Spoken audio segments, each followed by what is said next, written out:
কবিতা আজও আমি বোকা। কবি শাহজাহান আবদালী। আবৃত্তি করছি আমি আজহারুল ইসলাম রনি। জন্ম থেকেই আমি খানিক সহজ সরল বলে কত জানি কত কিছু বলতো কথার ছলে।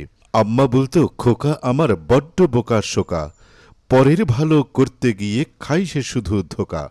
বাবা বলতো এমন ছেলে আছে কারোর ঘরে, হাটে গিয়ে জিনিস কিনে দরদাম না করে। বড় ভাইটা মাঝে মাঝে বলতো মৃদু হেসে, বুদ্ধি খাটাও নইলে যাবে বানের জলে ভেসে। ক্লাসের যত সহপাঠী হাসত আমায় নিয়ে, ওদের জ্বালাই বসতে হতো পেছন বেঞ্চে গিয়ে। বাংলা স্যারও সবার আগে ধরত আমার পড়া, ঠিক না পারলে নীলডাউনের শাস্তি দিত কড়া। বিকেলবেলা খেলতে যেতাম পাড়ার যত ছেলে, খেলার মাঝেই ধাক্কা দিয়ে আমায় দিত ফেলে।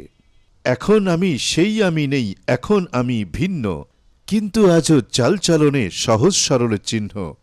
কাব্য লিখি গল্প লিখি মাতি কথার আড্ডায়, হয়তো হঠাৎ পথটি ভুলে যাই চলে যাই বাড্ডায়। হয়তো হঠাৎ ঘুমটি ভেঙে লিখতে বসি রাতে, পুত্র বলে ছড়া ছাড়াও নাটক লিখো সাথে। ছেলের মাও চেঁচিয়ে ওঠে দাও নিভিয়ে বাতি, ঘুমিয়ে পড়ো স্বপ্নে না হয় হাঁকাও ঘোড়া হাত্তি। মাঝে মাঝে নিজকে নিজেই প্রশ্ন করি সত্যি, আজও বুঝি হয়নি আমার বুদ্ধি কি এক রত্তি। আজও কি সেই আগের মতোই সহজ সরল আমি, কূটকৌশলে চলতে পারলে হতাম নামি দামি।